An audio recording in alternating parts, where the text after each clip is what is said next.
La agenda política.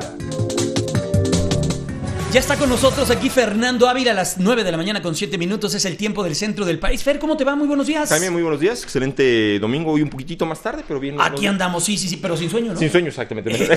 Muy bueno. Pues más vale, ¿no? Que tarde y con sueño. No, eso sería más. En domingo quizás se vale. Tiene sus, como bien decías temprano, ¿no? Te rinde mucho más el día. Sí, rinde definitivamente. el día. Oye, Fer, ayer platicamos, vienen momentos electorales, estamos en pleno efervescencia electoral. Bueno, ahorita está como tranquilita la cosa, porque la campaña empieza en unos días más. Viene el impas. En el Estado de México, en Nayarit, en Coahuila y en Veracruz. ¿Las encuestas qué papel van a jugar en estas elecciones? Mira, se ha hablado mucho de ese tema y es algo importantísimo, es muy relevante. Que no les ha ido bien a los resultados de las encuestas. Últimamente, digamos, los últimos por lo menos 2 años podríamos hablar de ello. Los últimos 2 años, tanto a nivel nacional, es decir, los ejercicios que se hacen en nuestro país, como lo que ha sucedido inclusive con encuestadoras en otras partes del mundo, quizá el caso más reciente, como lo tenemos muy presente, el caso de la victoria del actual presidente de Estados Unidos, que las encuestas generaban o hablaban de resultados diametralmente opuestos, el Brexit, por supuesto, o la paz en Colombia, y desde luego tomando los casos que sucedieron en México el año pasado, en donde las encuestas también reflejaban resultados diferentes a los que en realidad se presentaron. ¿Qué es lo que sucede? Primero hay que entender que una encuesta como tal, y que al final la manera en que, independientemente de que esté bien hecha, la encuesta como tal solamente refleja un momento, es la fotografía de un instante. Y ese instante es el momento, en el cual se le pregunta a la persona o a las personas encuestadas su opinión respecto al tema en cuestión. Lo que en ese momento la persona esté sintiendo, esté pensando o quiera contestar, bueno, pues ese es el resultado que nos va a arrojar en su suma el ejercicio que se esté llevando a cabo. ¿Qué sucede? Que en muchas ocasiones, por ejemplo, de entrada, el momento en el que se hace la encuesta, pues no necesariamente es el idóneo para lo que va a suceder, no lo sabemos, dentro de 15 días, un mes, 2 meses, y que eso finalmente va a tener repercusiones o va a cambiar lo que en su momento la propia gente estaba pensando o diciendo que pensaba. Segundo, por supuesto que también interviene mucho la muestra que se selecciona, a quienes se decide o en dónde se decide hacer este sondeo o estas preguntas, y la pregunta misma, cómo se plantea. Desde luego, si de pronto pensamos en que si te preguntaran, hoy ¿estás de acuerdo en que se aumenten los impuestos? Pues por supuesto que la respuesta natural podría ser no. Sin embargo, si la pregunta va en un sentido de que te parecería que hubiera una mayor aportación a cambio de mejores servicios, pues probablemente la respuesta pudiera ser distinta. O sea, el planteamiento de la misma pregunta también induce de alguna suerte la propia respuesta. Todos estos elementos además tienen que analizarse. No es solamente una cuestión de cuántos contestaron que sí, cuántos contestaron que no, y ahí se termina el asunto, sino realmente analizar tanto el perfil de quienes contestaron, inclusive cuántos dejaron de contestar, cuántos opinaron de manera contraria a lo que se estaba planteando, y todos estos datos se tienen que analizar. Ahora bien, eso es para tener claridad respecto de lo que va a arrojarte una encuesta. ¿Para qué sirve la encuesta? Bueno, desde luego que la percepción que puede generar el hecho de que de pronto distintos ejercicios de estas características estén comenzando o señalando de manera constante que cierto personaje, en el caso político, pues va a la delantera o va creciendo o inclusive va muy abajo, desde luego que esto permea en la ciudadanía. A final de cuentas, no podemos tener un acceso pleno, completo como ciudadanos a lo que está pasando en todo nuestro entorno. Y desde luego que, por ejemplo, los medios de comunicación, las redes sociales, y desde luego estos ejercicios sirven para que la ciudadanía vaya teniendo una percepción de lo que va pasando. Pero ahí yo veo que luego el riesgo es que los propios partidos políticos las utilizan de banderas electorales. Por supuesto, es que ahí es donde viene el tema. Pero no está bien.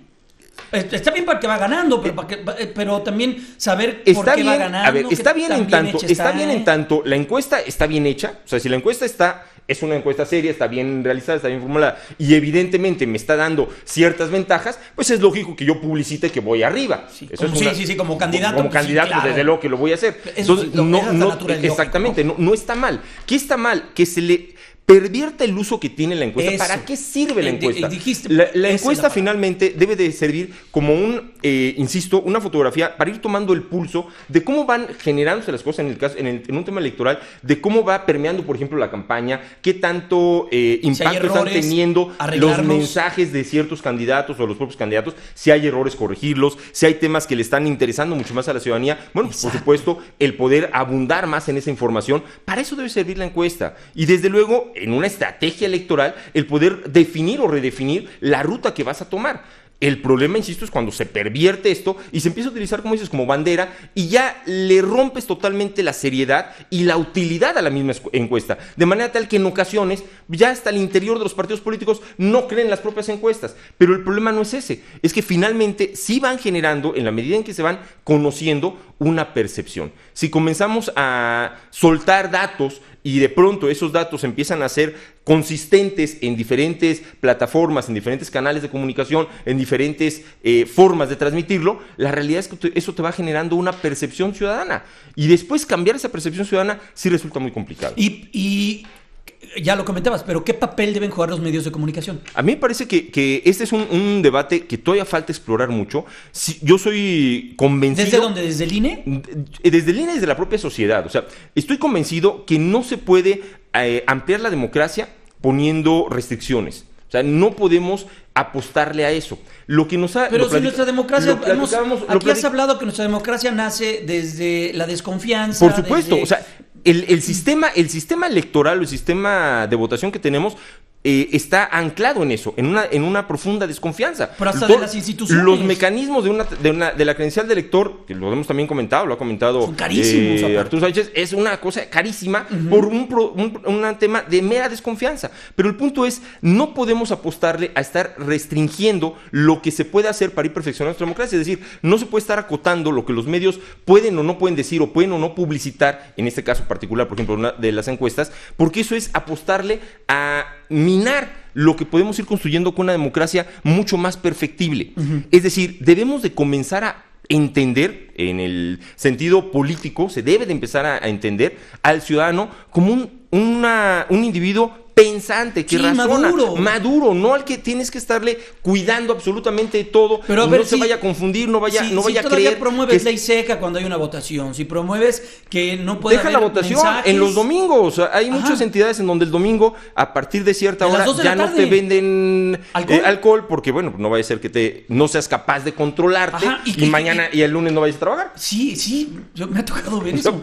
Por eso, eso es lo que tenemos que cambiarlo, y no es restringiendo las cosas, es finalmente, también se mencionaba, un nuevo proceso, un nuevo modelo educativo tiene que ir justamente a no solamente el educando, sino inclusive quien, en este caso la autoridad, tiene que también educarse a sí misma y entender que el ciudadano no es un menor de edad. No es lo mismo que fue hace 30, 40 años, como nosotros en su momento éramos, porque no tenemos estas herramientas que hoy tenemos. Que hoy se tiene y que hoy inclusive lo puedes observar, incluso el tema de las encuestas, antes pues era exclusivamente una casa encuestadora que tenía capacidad para hacer este sondeo. Hoy cualquiera puede poner en su red social alguna pregunta y ahí va teniendo, ya puede ir siendo un sondeo de lo que está haciendo, por lo menos en su entorno, por lo menos las personas con las que tiene vinculación o contacto en esa misma red social. Sí, y ahí puedes ver porcentajes. Y ahí te vas dando cuenta qué tan distinto, qué tan empatado está con las otras encuestas o con los otros sondeos que se están difundiendo. Pues Fernando Ávila, muchas gracias, sin duda. Vienen